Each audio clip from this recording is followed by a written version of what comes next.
జై శ్రీరామ్.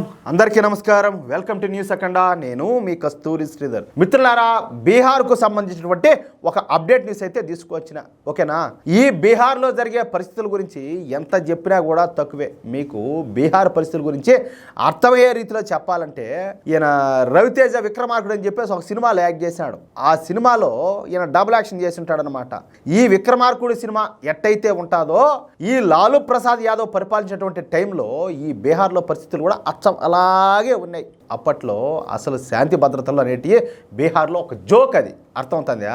అసలు law and order పోలీసుల చేతుల్లో ఎంత మాత్రం కూడా ఉండేది కాదు. అక్కడ ఈ గ్యాంగ్స్టర్లు, పొలిటీషియన్లు వాళ్ళు చెప్పిందే వేదం, వాళ్ళు చేసిందే చట్టం. మీకు అందుకు సంబంధించినటువంటి ఒక మంచి ఉదాహరణ ఒకటి చెప్తా. ఈ గడ్డి కుంభకోణం చేశాడు కదా ఈయన, ఎవరు? లాలూ ప్రసాద్ యాదవ్ గారు. అప్పట్లో ఈయన గారి మీద సుప్రీంకోర్టు ఒక తీర్పునిస్తా, మీరు బీహార్కు పోయి వెంటనే లాలూ ప్రసాద్ యాదవ్ను అరెస్ట్ చేయండి అని చెప్పేసి సిబిఐ అధికారులను సుప్రీంకోర్టు ఆదేశించింది. ఈ తీర్పుతో షాక్ అయిపోయినటువంటి సిబిఐ అధికారులు మేము బీహార్కు వెళ్ళమని చెప్పేసి మొండికేశారు. ఇది చిన్నపిల్లలు కదా, మేము బడికి బావని మొండికేసినట్టుగా. దీంతో ఆశ్చర్యపోయినటువంటి సుప్రీంకోర్టు జడ్జీలు, మీకు ఎంతమంది కావాలనుకుంటే అంతమంది కేంద్ర బలగాలను తీసుకుపోండి, కావాలంటే ఒక ప్రత్యేక విమానాన్ని కూడా తీసుకుపోండి అని చెప్పేసి సుప్రీంకోర్టు సిబిఐ అధికారులను ఆదేశించింది. అయితే అందుకు కూడా ఈ సిబిఐ అధికారులు ఒప్పుకోలే. మేము బీహార్ వెళ్ళమని చెప్పేసి సుప్రీంకోర్టుకు తేల్చేపారు. దీంతో ఆగ్రహించినటువంటి సుప్రీంకోర్టు న్యాయమూర్తులు, మీరు గనక మేము చెప్పినట్టు బీహార్ వెళ్ళి ఈ లాలూ ప్రసాద్ యాదవ్ను కస్టడీలోకి తీసుకోకపోతే మిమ్మల్ని ఉద్యోగాల నుంచి తొలగిస్తామని చెప్పేసి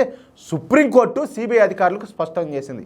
అందుకు సమాధానంగా ఈ సిబిఐ అధికారులు మాట్లాడతా, బతుకుంటే బల్సాకు దీన్ని బతుకుతాము, కానీ బీహార్కు పోయి అక్కడ మాత్రం వాళ్ళ శాతాలు మేమైతే సావలేమని చెప్పేసి వీళ్ళు కూడా తిరిగి సమాధానం అయితే చెప్పినారు. మా ఉద్యోగాలు పోయినా పర్వాలేదు కానీ మేము మాత్రం బీహార్కు పోమని చెప్పి. అర్థమవుతుందా? దీంతో బిత్తరపోయినటువంటి సుప్రీంకోర్టు న్యాయమూర్తులకు, అలాగే దేశం మొత్తానికి కూడా బీహార్లో పరిస్థితులు ఎంత దారుణంగా ఉన్నాయో తెలిసి వచ్చింది. అర్థమవుతుందా? బీహార్లో గూండారాజును మించినటువంటి ఆటవిక పాలన జరుగుతుందని చెప్పేసి అందరికి కూడా అర్థమైంది. దీంతో లాలూ ప్రసాద్ యాదవ్నే ఢిల్లీకి వచ్చి సిబిఐ ముందు లొంగిపోవాల్సిందిగా సుప్రీంకోర్టు తీర్పును అయితే ఇచ్చింది. ఇది జరిగిన విషయం. అంటే దీన్ని బట్టి మీరు అర్థం చేసుకోవచ్చు బీహార్లో పరిస్థితులు ఎంత దారుణంగా ఉన్నాయో అని చెప్పేసి. అర్థమవుతుందా? అయితే ప్రస్తుతం బీహార్లో అంతటి దారుణమైన పరిస్థితులు అయితే లేవు, కానీ శాంతి భద్రతలు మాత్రం అదుపులో లేవు. ఓకేనా?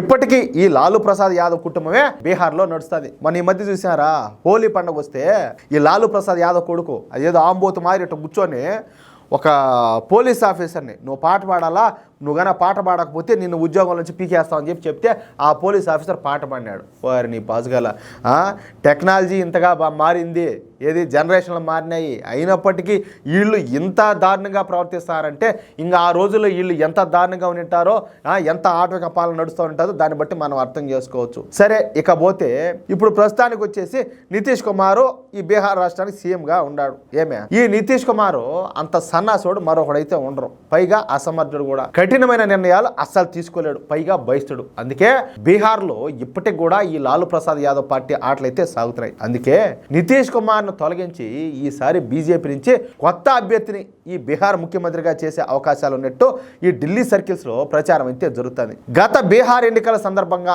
ఈ నితీష్ కుమార్ ఇవే నాకు చివరి ఎన్నికలు అని చెప్పేసి ప్రచారం కూడా చేసుకున్నాడు. అయినప్పటికీ ఈ నితీష్ కుమార్ కు రెండు అటు ఇటుగా ఒక 40 సీట్లు అయితే వచ్చాయి. ఇప్పుడు మళ్ళీ ఆయన్నే ముందు పెట్టి ఎన్నికలు కనుక పోయినాం అనుకో కష్టమేనని చెప్పేసి బీజేపీ భావిస్తా ఉన్నట్టు సమాచారం అయితే వస్తుంది. అందుకు బలం చేకూరేలా ఈ రోజు కేంద్ర మంత్రి అయినటువంటి అశ్విని కుమార్ చౌబే మాట్లాడుతా, బీహార్ ముఖ్యమంత్రి నితీష్ కుమార్ను కేంద్ర మంత్రిగా చూడాలని ఉండాలి.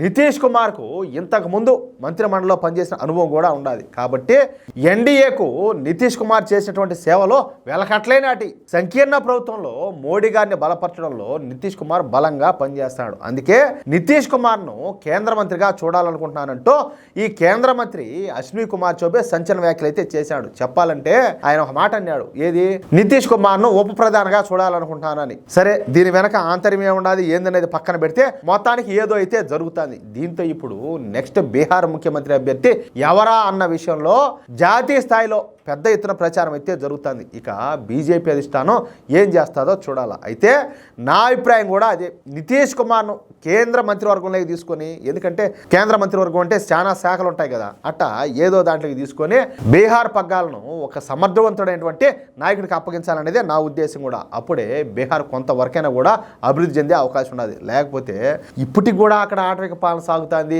అదే విధంగా నడుస్తుంది అంటే ఎంత దారుణంగా ఉంటుందో ఒకసారి చూడండి. ఖచ్చితంగా ఒక దమ్మున్న మొనగాడిని అక్కడ ముఖ్యమంత్రిగా నిలబెట్టాలా, ఏది యోగి ఆదిత్యనాథ్ గారు లాంటి వ్యక్తిని. అప్పుడు ఇట్లాంటి వాళ్ళందరికీ కూడా ఏది ఈ ఆటవిక పాలన సాగించే వాళ్ళకు, వాళ్ళ ఒత్తాస పలికే వాళ్ళకు, వీళ్ళకందరికి కూడా బాగా అన్ని కరెక్ట్గా అన్ని సెట్ అయిపోతాయి. అది నేను చెప్పుకొచ్చేది. మిత్రులారా, ఈ న్యూస్ కనుక మీకు నచ్చినట్లయితే ఖచ్చితంగా ఈ న్యూస్ నలుగురికి షేర్ చేయండి. అదేవిధంగా ప్రతి ఒక్కరు కూడా మీ యొక్క అమూల్యమైన అభిప్రాయాలను తప్పనిసరిగా కామెంట్ రూపంలో తెలియజేయండి. అలాగే ఇంతవరకు మీరు కనుక మన ఛానల్ సబ్స్క్రైబ్ చేసుకున్నట్లయితే ప్రతి ఒక్కరూ మన ఛానల్ సబ్స్క్రైబ్ చేసుకోండి, సపోర్ట్ చేయండి ప్లీజ్. జై శ్రీరామ్.